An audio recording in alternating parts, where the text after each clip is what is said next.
Alright, perhaps this is my worst video yet, but I just watched the She-Hulk finale and I cannot express how much rage is filled into my heart right now. And perhaps this is also probably the worst time to record, as there is literally construction workers outside of my house right now, and I am putting a great delay to my supposedly 6-hour long Black Panther video, and this thing is gonna completely throw me off my schedule. But I really have to put this video out for you because there is nothing worse than this in terms of storytelling. To be completely honest, I treated She-Hulk as a joke like most other people did. The previous episodes were cringe-inducing and absolutely nothing happens in them. Nothing that matters at all.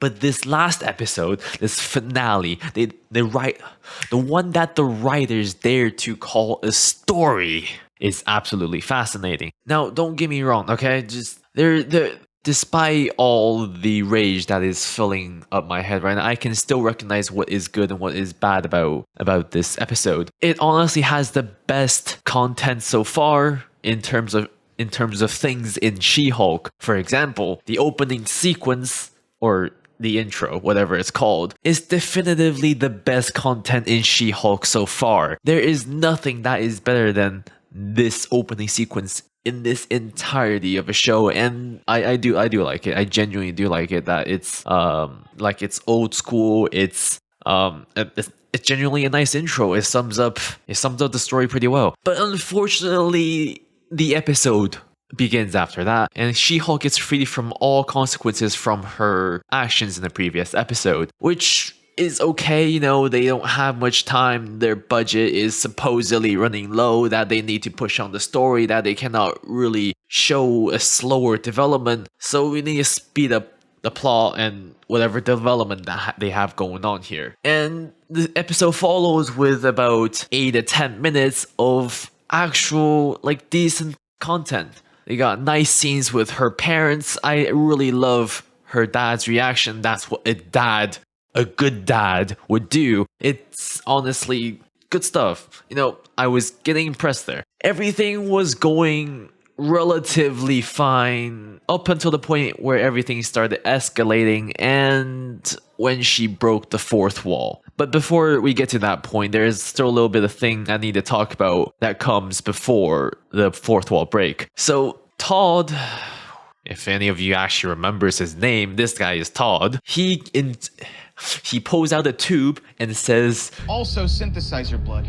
so it could safely give me all the powers you never should have been given in the first place." And I'm not joking, that he actually gets his powers free from absolutely any consequences just because he said so. Now, of course, there was a previous scene where they showed the lab, but that is nowhere near enough actual content for me to decide whether this is feasible or not. I don't know what goes in the head of the writers when they made this scene, but She-Hulk is literally right. Bruce Banner literally fell from space to come to save her story. Ladies and gentlemen, welcome to the pinnacle of storytelling. Except this isn't Mount Everest in the Himalayas, this is the Mariana Trench down at the deepest level of the earth. This, my dear friends, is the worst single piece of content that Marvel has ever put out to the screen. You thought Loki was bad for breaking the timeline? Nope. You thought Captain Marvel was boring for all of their agenda-pushing tropes? Nuh-uh. You thought Multiverse of Madness was bad for breaking the entirety of the multiverse? No. Nothing. Absolutely nothing compares to this. She-Hulk literally breaks the fourth wall into Disney Plus. I have no idea who put this idea in the head of the writers. This is absolutely out. No.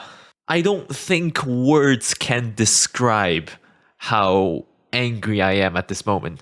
And she literally breaks a thing called the inhibitor, so that allows her to punch through her panel on Disney Plus to jump into a different panel on Disney Plus, which leads her into the writer's room, Okay, wait, no. I missed something. She didn't just go to the writer's room first. She appeared in Hollywood, California on Marvel Studios' filming site, and then she walks to the writer's room, where she talked to all the writers for this story, and then she goes ahead to meet something called Kevin. Now, these writers are absolutely idiotic. Why do I say that? One of them literally proposed the idea of the second season being a complete dream sequence, which is not the worst idea they had, but the head writer, whatever her name is, I think just Jessica Gao, whatever, she literally says, "Yep, that sounds good. Good idea. Let's do it." She-Hulk barges into the room and she starts to demanding what is going on in her story. And the writers say this is a fun twist, which is what I'm kind of used to for MCU at this point. But for them to outrightly say this is, all right, okay. Let me take a break.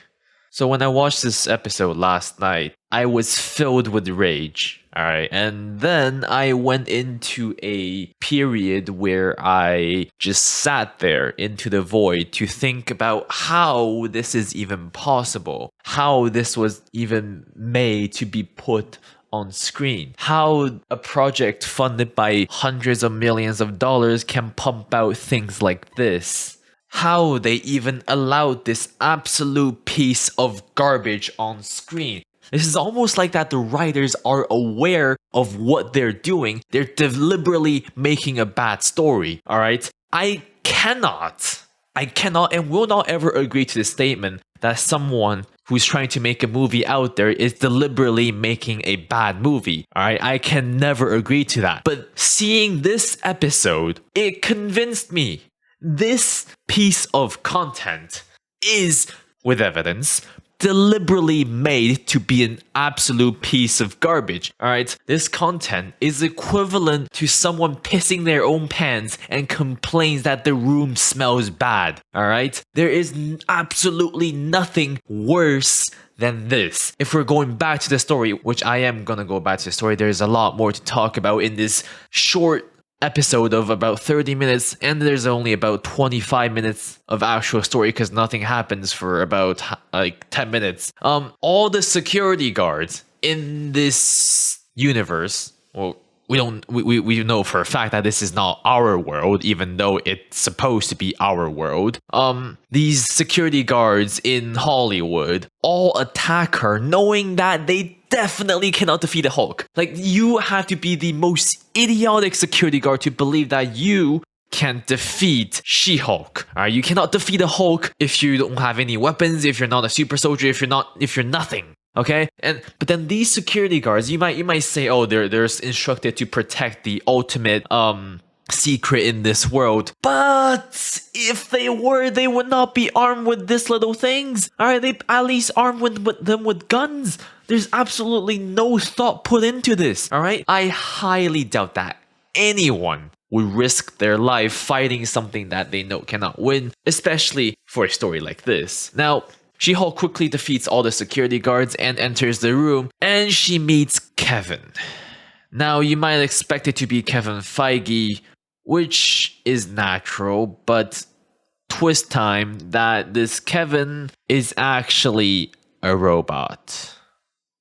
Alright, this Kevin's full name is Knowledge Enhanced Visual Interconnectivity Nexus, which is honestly just technobabble. There's nothing that goes on in this acronym that they try to use. It's just them coming up with the cringy full name for Kevin Feige's Kevin. But yes. And then we quickly learned why She-Hulk looks so bad is the fact that the visual effects team have moved on to another project. And then they cue the Wakanda theme.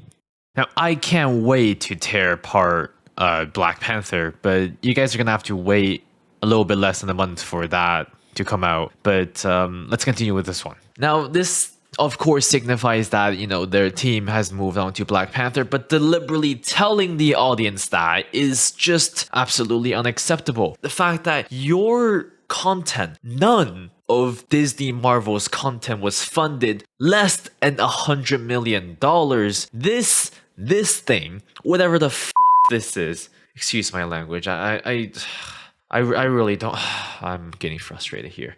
Okay, whatever this is, whatever happens here, this is not a story. This is a complaint that us as the audience do not need to see.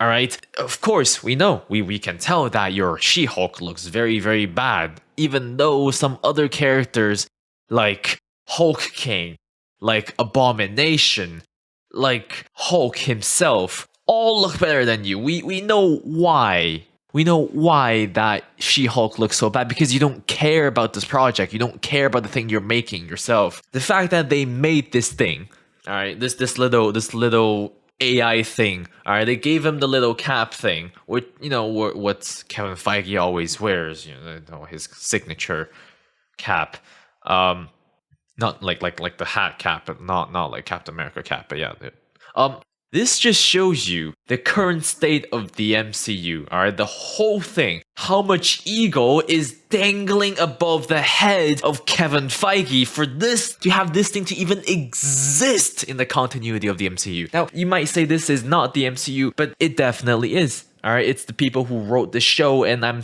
pretty sure they're just treating it like it's show, but this universe own show. But this makes absolutely zero sense for it to be, because this makes absolutely zero sense, because this is not the real world. This is some interdimensional plane of existence that goes on between whatever that's going on in the MCU. I'm sorry. This is not. No. I don't want to curse, but I cannot refrain myself from cursing because of how angry I am.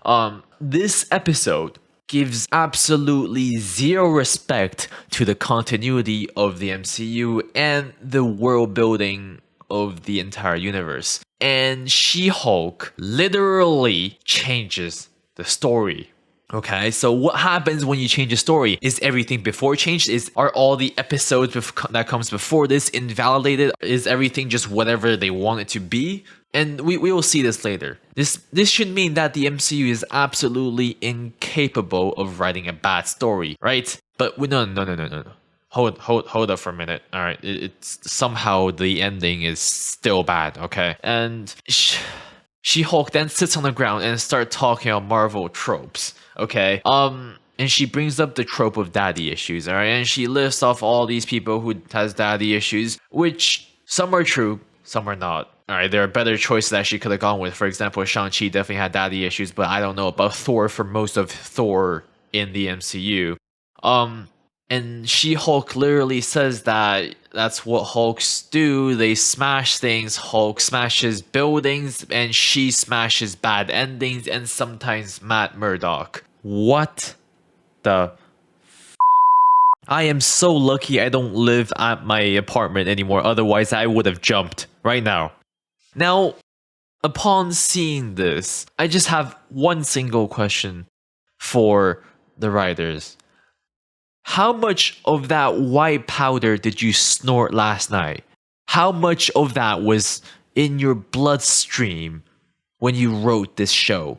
And how much of that is still in your system to this day? Because you cannot produce this with the sane mind. Either you're high, you're drunk, or you're psychotic. There is nothing in between that can deliver this piece of incomplete project onto the screen to portray it as a complete project, to have your character break the fourth wall and fix the story in a meta sense. This does not work. This is not storytelling. This is why Martin Scorsese said Marvel isn't cinema, because this is not cinema. Alright? Slender Man, that horrid movie, is cinema. But this, whatever the hell this is not cinema. She-Hulk then asks what is the most budget-friendly thing to do for her to get back into the show, and then they literally just cut it.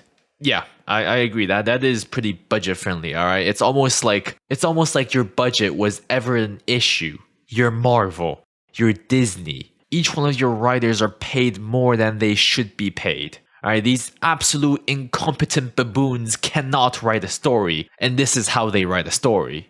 And as you know, this is literally just a manifestation of their complaints at work. I do not want to hear this. This is not story. This is not storytelling. This is not acceptable. And then She-Hulk literally walks into the ending of the show. And how do we even get to this place? Why is Todd arrested? Why is Titania filming? Why the did Daredevil literally fall to the ground? Did he fall from the plane that he was taking back to New York? Is that why? Or did you spawn him to let him just fall to the ground? That does not make any sense. And after this, we are shown that She-Hulk is absolutely cleared of her name and she's back to the normal status. And then Jen brought Daredevil to her family dinner and Hulk shows up and Hulk shows that he has a son. No, okay. Apparently this whole time he has a son on Sakaar. Okay, that's interesting, right? You know, Hulk, different personality. He probably had a son on Sakaar considering how long he stayed there. But this absolutely wrecks Hulk's character, alright? So, as we remember in Infinity War, Hulk refused to come out to defend the world, to defend the universe, because he suffered a great defeat by Thanos. Which is acceptable because, you know, Hulk has never gone humiliated like that. He doesn't trust his own powers anymore. But now we know that he had a son on Sakaar. Hulk should have transformed for the battle on Wakanda because he has stakes, alright? He's, for all he knows, the life of his son is in danger. You're not gonna tell me that Hulk is that incompetent to be like, alright, I don't care about my son. I'm humiliated. I'm not fighting. No, he will fight. Alright? Because Hulk would know what would happen if he doesn't fight. That his son is going to get snapped and die. For all he knows, that is. Now, the fact that this all happened in universe is quite depressing, actually. Because Hulk as its own thing has essentially been murdered after Endgame, and now they have brought the idea of Hulk being alive back, but Hulk never told Bruce that he had a son on Sakaar until the Sakaarian ship landed in She-Hulk episode 1. Absolutely outrageous. I don't think I even have the energy to continue ranting about this issue, the Hulk issue. But Hulk, absolutely unacceptable. This is his character assassination. And then we get a post-credit scene about Wong and Abomination. And Wong breaks out Abomination from prison, which means now they are both wanted criminals. And don't make me remind you, this isn't the first time in this show that Wong has been absolutely assassinated, okay? This is about the 50th time that happened in this show. Alright, the episode is over, and so is the season. And after sleeping on the feelings and waking up to watch them again, I am filled with absolute disappointment. You know how when your parents talk to you after you do something stupid, you know, you get the rage part, you know you did something bad or something horrible, alright? But you feel the most when your parents are just disappointed. Alright, they're not angry, they're disappointed. Yeah, that's me right now. I have gone past the point where I'm supposed to be angry from it, even though, you know, I kind of showed some anger in this rant here. But I am at the maximum level of disappointment. I'm disappointed that this is funded by money. This looks like some free fan fiction wrote by a 6-year-old. Wait, no. I can't even call this a fan fiction because fan fictions are made by fans. This is equivalent to my 4-year-old brother's doodles. Alright, it doesn't make any sense. There is absolutely no semblance of any structure. It's just whatever goes on in the mind of the writers. Or I can't even call them writers because they didn't write anything. There's nothing to be written here. They're just doing whatever they want. You see, I wasn't going to make a She-Hulk video. And this is what convinced me, this last episode of She-Hulk. Because as you saw, as you heard, this is just the absolute worst thing you can ever have. Now, there's one more thing I want to talk about, which is the continuity of the MCU shows. Because Juan mentions the Book of Ashanti, in an earlier episode, which means this has to take place before Doctor Strange Multiverse of Madness. But this last episode kind of persuaded me that nothing makes sense. And the events of Wong versus Abomination means that She-Hulk has to take place after Shang-Chi. And the fact that one of the person in the last episode mentioned Lady Hulk, so this means that Thor Love and Thunder must have taken place before this show. But the scene where She-Hulk breaks into Disney Plus literally shows that it's in absolute current time, because we saw Multiverse of Madness, we saw everything. All right, we saw all the projects that they're working on, which means this show has absolutely zero respect for the continuity. All right, you cannot claim that this show happened after Multiverse of Madness when Wong still talks about the Book of Ashanti when it's destroyed. Well, maybe Wong is just an absolute idiot and he thinks that the Book of Ashanti still exists. Whatever. All right, you know what? Forget it. All right, rant's over. I'm heading back to my cell and gonna continue writing the script for Black Panther before I run too late and cannot release the video before November 11th, before the next Black Panther comes out. Okay, I'll try to pump that video out before. All right, this is a one-off thing, and I'll see you guys real soon. Okay, peace.